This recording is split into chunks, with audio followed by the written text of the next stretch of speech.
Monsieur le ministre des Finances ñu ngi lay nuyu monsieur le ministre du Travail en relation avec les institutions monsieur Aline Sow ministre de la Culture ñu ngi lay sant di la gërëm di la jox sa wàccuwaay kontaan ci yow lool yal na la Yàlla jàppale.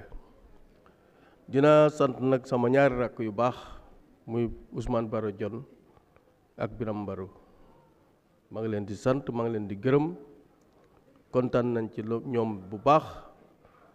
ay xale yu mucc ayib lañ xam fu ñuy teg seen tànk yàquñu dara Fatick ñu ngi def li leen war kon bu ma ñëwee fii ci hémicycle bi ñu nekk samay rakk maa ngi leen koy dënk nga teel ma leen bu baax ndax yaru nañ baax nañ. monsieur le ministre Senghor Djilor la juddoo Senghor est né à Djilor dans l'arrondissement de Fimela et dans la commune de Fimela mais pas à Joal. À l'époque, il n'y avait pas l'état civil. moo tax ba muy jàng à Ngazobil ñu neen Senghor Joal la juddoo Senghor est né à Djilor loolu il faut que ñun ñu jël li ñu moom. moo tax waa Djilor def nañ une délégation ñëw ba ci man di la gërëm ci mission bi la président yónni woon France nga liggéey fa liggéey bu mucc ay dox ko mu rafet. keroog am na sax benn xale bu góor bu jooy sama kër nee nañ nag le 21 le 22 le 23 dañu bëgg a def manifestation bu rëy ci Senghor dañ ma bëggoon jox lettre pour ba jox la ko man leen bàyyi leen ba ci assemblée foofu laa leen di ñaanale audience bëgg nañ nga recevoir leen. beneen bi mooy ku wax cosaan wax région Fatick. wax junjung yi wax ci lamb yi wax ci kalabaas yi kon cosaanu séeréer dëgg ci région Fatick la jóge bugg nañ également dekkil lamb yi loolu aussi ministre bugg nañ ñu jàpp ci. leneen li may wax nag mooy ministre yi ñuy bind ay lettres ngeen di tontu dof loolu laa mënul nangu parce que ku nanguwul voté biir de Sénégal.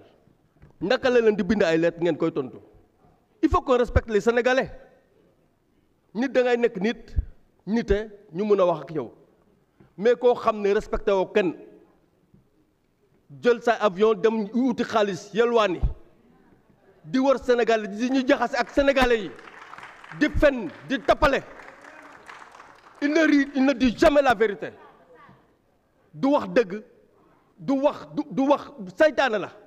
na sénégalais yi moytu saytaani rajim bii na ko sénégalais yi moytu kii c'est un fumier ba pare mu naan 3 mois moo ñu dese ki ñu tëj kaso ñaata at la dese su fekkee ne 3 mois lañ dese ki ñu tëj kaso ñaata at la dese dañu tontu ci loolu on n'a pas ce temps de ce fou là nañu bàyyi à chaque fois yaa ngi joxe ay chiffres di wax loo xam ne tegoo ko fen Macky Sall du moromam Macky Sall def ko raw Macky Sall c'est le meilleur président de l'Afrique Macky Sall du seen morom Macky Sall doxantewul di dem ci ay suite boote en plein couvre-feu ngay dox say ñëfu ñàkk fayda di dox say fu caaxaan ba dugg ndungu sin di ñu jomal bu leen ñu jomal ñun xam nañ ni ngeen mel bu leen ñu jomal fii kenn ragalu fi y a pas de poltron séeréer bu ragal amul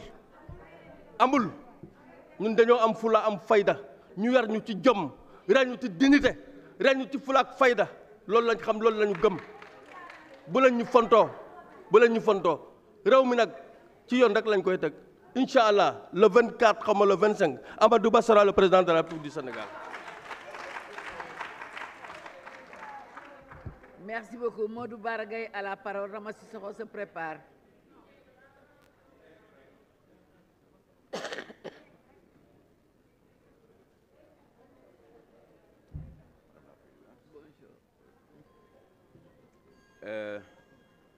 Salam alaikum. Madame la Présidente, Messieurs les ministres, Monsieur le ministre de la Culture et du Patrimoine historique, c'est un honneur pour moi de devoir adopter votre budget aujourd'hui. yàlla dafa dogal celui à qui tu as remis les rênes de l'UJTL moo ma ko jox. Nous avons partagé beaucoup de choses ensemble. Nous avons partagé un gouvernement. Nous avons partagé une organisation de jeunesse nationale et internationale. Je connais vos qualités. Je connais votre détermination. Je connais votre engagement. Je connais votre sens élevé des responsabilités. Par rapport à votre budget, je n'ai pas beaucoup de choses à dire. Et d'ailleurs, je n'en dirai pas beaucoup. Mais pour vous, j'ai un préjugé favorable. La chose la mieux partagée aujourd'hui, ñi ànd ak yow ak ñun ñi àndul ak yow mooy bi nga ñëwee ba léegi les choses bougent. Mbir yaa ngi dox dans le domaine bi ñu la confié. C'est le contraire qui m'aurait surpris venant de vous. Vous êtes issu d'une bonne école, d'une bonne formation. C'est très normal bu ñu la joxee ay responsabilités nga doxal ko ba nit ñi xam ni doxal nga ko. En atteste ce qui s'est passé il y a 2 semaines. Moi, j'estime que les anciens présidents de République du Sénégal sont des patrimoines culturels et historiques. Les anciens présidents, que ça soit Senghor, que ça soit Abdou Diouf, que ça soit le président Abdoulaye Wade, que je remercie au passage. Quand il me faisait siéger au Conseil des ministres, yaa ma accueillir parce que yow rek yaa ma fa magoon. Li nga def keroog ci président Senghor ñun ñëpp ci kontaan. Le patrimoine de Senghor ne méritait pas de tomber entre les mains d'un inconnu français. Et c'était extrêmement important. Bul jàpp ni Senghor nga ko defal, donc réew mi yëpp nga ko defal. Donc bon vent et bonne continuation. Même si nous ne sommes pas du même bord, nous vous souhaitons une bonne année budgétaire et Inch'Allah, le meilleur reste à venir. Monsieur le ministre, vous savez mieux que moi, pour avoir été ministre des collectivités territoriales chargé du développement local, que la culture fait partie des 9 domaines de compétences que l'État du Sénégal a transférés aux collectivités territoriales depuis la réforme de 1996. moo tax ma lay demander nga gën a impliquer les collectivités territoriales ci li nga xamante ni sa ministère moom lay def. collectivités territoriales yi sàgganuñu ñu ngi def li ñu mën ci wàllu culture.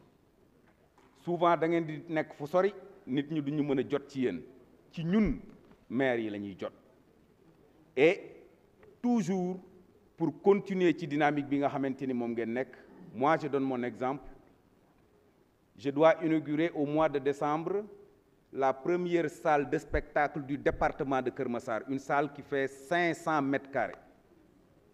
Et là, dynamique bi nga xamante ni ministère bi ci la nekk ci loolu la collectivité territoriale yi nekk.